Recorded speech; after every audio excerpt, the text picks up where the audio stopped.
obrigado. Canta, Rony. Canta, bom, obrigado, amor. Bom,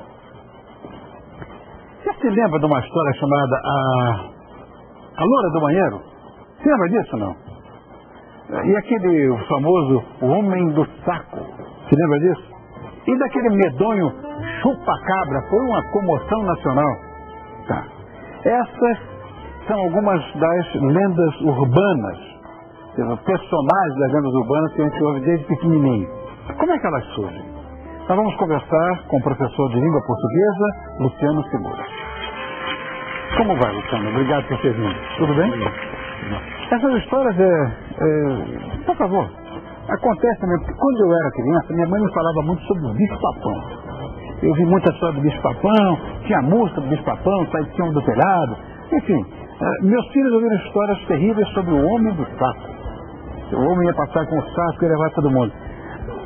E lendas urbanas são uma espécie de folclore, talvez, não? É um tipo de folclore, tem a ver com folcomunicação, que é uma ramificação do folclore. Folclore, normalmente a gente dá o nome de folclore aquele tipo de tradição popular, já secular. A lenda urbana tem uma característica, ela se renova muito rápido e algumas se apagam muito rápido. Então elas entram como um tipo de folclore, mas um folclore muito urbano. A característica da lenda urbana, principalmente, é o fato de acontecer em ambiente urbano. Enquanto aquele folclore antigo, ele tem as pequenas cidades, ou os campos, as florestas como palco. Mas está acabando, você não tem mais as grandes florestas, essas coisas, os centrinhos menores, que era Saci Pererê, Caipora, eu também vou falar muito nisso. Isso está caindo quase que em desuso, né? Não se fala mais. A lenda urbana da megalópole, da grande cidade só, né? Enfim, o que é uma barbaridade, uma bobagem de um tamanho gigantesco, então do hambúrguer de minhoca. Que história é essa? Será que alguma criança deixou de comer hambúrguer por causa disso? Houve uma determinada rede de fast food que nos Estados Unidos isso aconteceu. Surgiu o boato de que misturava, para baratear a carne, misturava a carne da minhoca. Pelo contrário, isso vai encarecer. Minhoca é caro para burro. No Brasil tem um nome, a lenda ganhou até o nome da minhoca, minhocosu. Minhocosu, é. Burro, pescar. No Brasil aconteceu isso. Na verdade, o que existe lá é uma mistura de carnes para baratear. Eles misturam todo tipo de carne, às vezes até frango, dependendo da empresa, para baratear o custo da carne, mas não minhoca. Minhoca seria... Por conta disso, essa empresa, na época em que houve a divulgação, ela perdeu 30% do faturamento naquele ano. E aí fez uma série de campanhas negando a situação, mas uma vez tido o boato, é difícil negar, ele perpassa. Coisa engraçada isso. Esse negócio da loura do banheiro, essa história para mim é muito nebulosa. Como é que essa história apareceu pela primeira vez? Que história é essa da loura do banheiro? Sempre que a gente fala de lenda urbana, precisa ter em mente que marcar exatamente a data em que aconteceu é muito difícil. A lenda urbana é resultado de uma confluência de desejos da população. Há registros dessa lenda no Brasil, em 1920, 1930. Há registros nos Estados Unidos, por exemplo, em 1800 e alguma coisa, 1890, que é muito próxima daquela lenda da Blood Mary. Sim. A lenda da loira do banheiro também não é única. Conforme o tempo passa, ela vai se aperfeiçoando. Essa é uma característica da lenda urbana. Quem repassa a história acaba acrescentando detalhes, acaba acrescentando situações por tentativa e erro que tornam a lenda diferente a cada vez que ela é repassada. A loira do banheiro original era uma menina que morreu no banheiro e que, enfim, perseguia quem entrava lá. Depois ela foi uma mulher que estava se preparando para o casamento, escorregou e morreu no chuveiro. Depois foi uma menina que morreu numa escola. Depois é uma menina que pode ser invocada na sexta-feira 13, depois às 6 da tarde, gritando 3 vezes o nome dela e dando um chute na privada. Enfim, a lenda vai se aperfeiçoando. Ela ganha características novas, até por uma necessidade de divulgação. Uma outra coisa, isso aqui eu cheguei a acompanhar, inclusive, mas bem mais jovem. Existiam discos que você tocando de trás para frente, vinil, né? Sim. Você ouvia frases demoníacas, ritos satânicos, coisas assim. Que onde é que surgiu isso? Por que surgiu essa história? O que?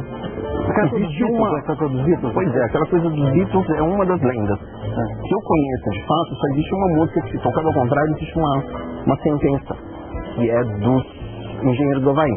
E eles fizeram de propósito. Quando se toca ao contrário, você ouve. O que você está procurando? Por que você está tocando ao contrário?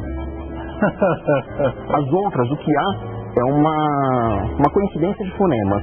É dificílimo você gravar uma sentença linearmente e depois inverter e ainda conseguir dar sentido nessa mesma sentença. O que deixa uma confusão de fonemas. Eles se aproximam de alguma coisa que você quer acreditar que esteja lá. Aquela famosa da Xuxa, do XXX, que depois ela diz 666, que é 666, é uma bobagem que não tem tamanho. Nem dá para ouvir direito esse 6 e dificilmente ela gravaria 666 em inglês e ao contrário. Sim. Hoje eu, pesquisando alguma coisa, encontrei um áudio de um determinado bruxo, que deixou de ser bruxo e passou a ser pastor, e dizia que a Xuxa tinha um pacto com o demônio, e aí ele deu como exemplo a palavra Chevrolet, a marca do carro. Sim. E ele começou a dizer que chegou o homem que veio para roubar a cidade, ele pegava letra por letra de Chevrolet e dava uma explicação.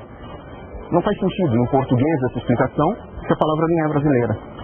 Não, é portuguesa. o nome de um homem chamado Louis Chevrolet, que era um piloto de prova da General Motors, e deram o nome ao carro, que era um carro popular, em homenagem a ele. Era o nome de uma pessoa, que era um piloto, inclusive, no corredor de automóvel daquela época, desde antanho. Essa coisa de automóvel tem paixão, estuda essas coisas todas. Olha que absurdo, você nunca falou do Chevrolet? Pois é, mas isso é o bastante para que a lenda se propague. Que uma outra estupidez, isso aí. Isso eu queria mesmo que você respondesse, queria mesmo. Essa história, Luciano, da pessoa acordar numa banheira com gelo sem um rim. Olha, tá certo, para uma lenda urbana ser boa e perdurar, é necessário que ela seja ameaçadora, eu reconheço.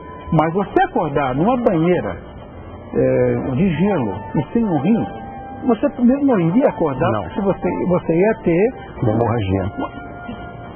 Ou numa hipótese melhor, uma hipotermia. Você é gelado, quer parar de funcionar tudo. Há uma série de lendas que acabam se juntando para chegar nessa. Havia no Brasil um assassino. Na verdade, graças a Deus, o Brasil tem uma pequena carga de assassinos em série. Um número muito restrito. Isso é muito mais comum nos Estados Unidos, é uma moda nos Estados Unidos. Lá, serial killer é o que existe. Numa sociedade em que você precisa se destacar de alguma forma, a imitação e a necessidade acabam gerando assassinos que se destacam dessa forma. O Brasil, graças a Deus, não tem essa exigência sobre a população. Mas há um componente, me parece, de saúde nessa história, né? Que são pessoas que têm problemas de equilíbrio.